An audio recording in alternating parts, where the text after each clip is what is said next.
Someone in the house of a sitting district attorney searched how to fry a hard drive the morning he disappeared.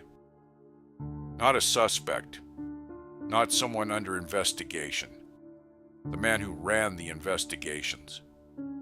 The man who had spent 20 years deciding who gets charged and who walks free. By the end of that day, he was gone. His laptop was in a river. The hard drive had been physically removed before it went in. Ray Gricar has never been found. April 15th, 2005. A Friday. Gricar took a half day from the office. At 11:30 in the morning, he called his girlfriend Patty for Nicola from his cell phone. He was driving east on Route 192 toward the small town of Lewisburg, 55 miles from home. He told her he was enjoying the drive. He said he wouldn't be home in time to feed the dog.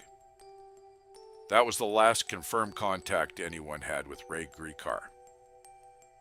The next morning, his car was found in a gravel parking lot outside an antique mall in Lewisburg. A red 2004 Mini Cooper.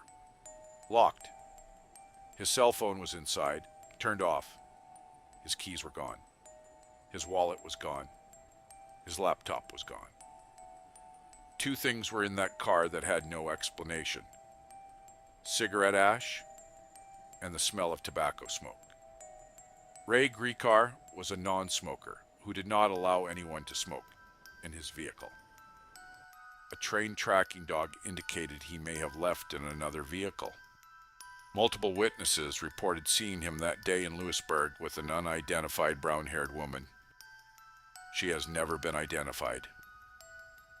He was 61 days from retirement. He had served as Center County District Attorney for 20 years, re-elected 4 times. In December 2005, he had announced he was done.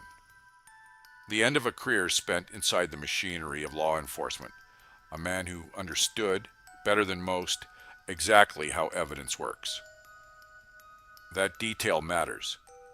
It matters because of what came next.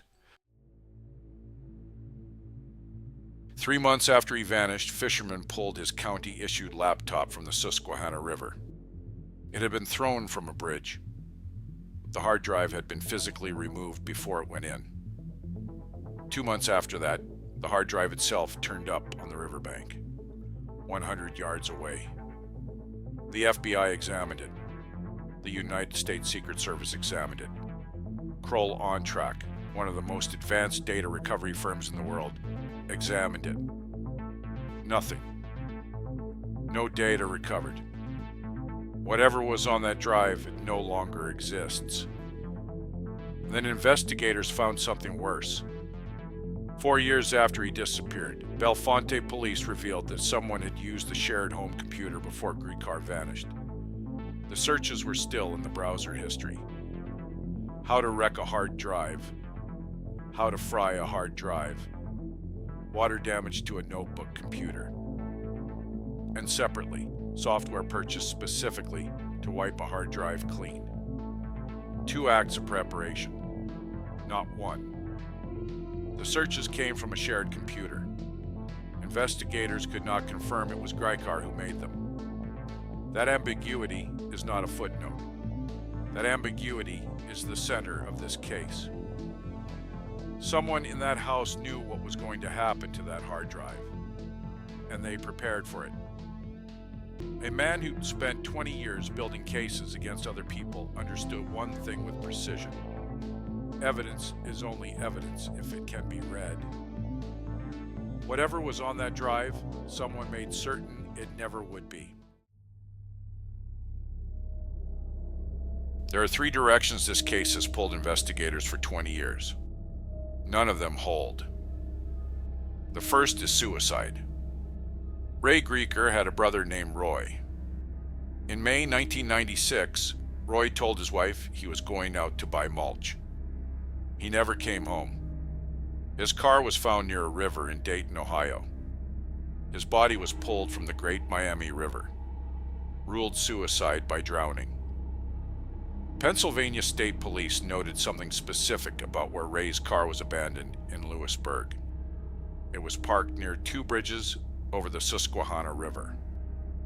The geometry of the two scenes was not lost on investigators.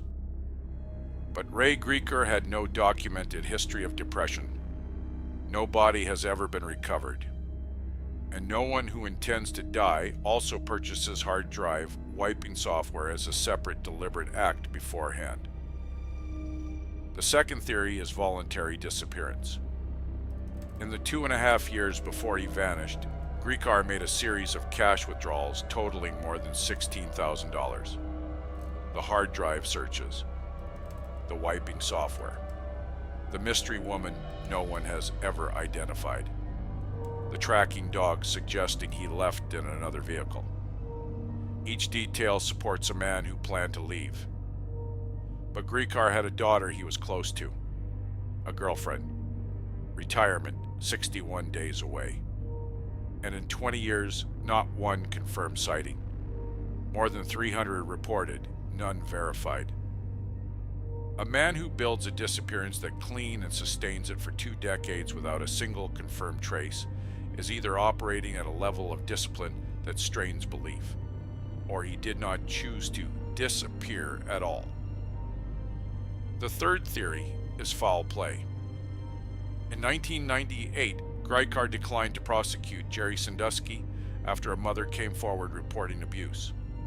Sandusky was convicted 13 years later on 45 counts. Investigators have repeatedly and on record stated there is no confirmed connection between that decision and Gricar's disappearance. No confirmed evidence. No suspects. No confirmed motive. The thread exists. It has never been closed. It has never been confirmed. That is the full extent of what the record shows. There is also a novel. In 1990, author Pamela West published a mystery called 2020 Vision, set in a fictionalized version of State College, Pennsylvania, taking place on April 15th, featuring a retiring detective and an antagonist who fakes his own death. A Pennsylvania State Police trooper lent Gricar a copy around 1990. The book was never found among his possessions at the time of his disappearance. Lead investigator Detective Matt Rickard read it. He called it strange. He could not confirm Gricar used it as a blueprint. A novel published 15 years earlier, set in the same town, on the same date, featuring a detective who vanishes, and investigators could not rule it out. None of the 3 theories resolve this case. Each one contains a detail that collapses under examination, and each one contains a detail that refuses to disappear. Ray Gricar was declared legally dead on July 25, 2011, 6 years after he vanished. The case remains officially open. A $5,000 reward is still active. No phone activity, no email, no bank or credit card use. Nothing. For 20 years. What remains is a locked car with cigarette ash from a non-smoker. A laptop pulled from a river with its hard drive removed. Browser searches that no one can confirm who made. A mystery woman who was never found. A brother who disappeared near a river 9 years before. A novel that mapped the day almost exactly. And a district attorney who knew, better than almost anyone, exactly how investigations work. If Ray Gricar is alive, he built the most airtight disappearance in modern American history. If he is dead, someone destroyed the one piece of evidence that might have explained why. Either way, the hard drive is gone. If you follow this case, drop what you think happened in the comments below.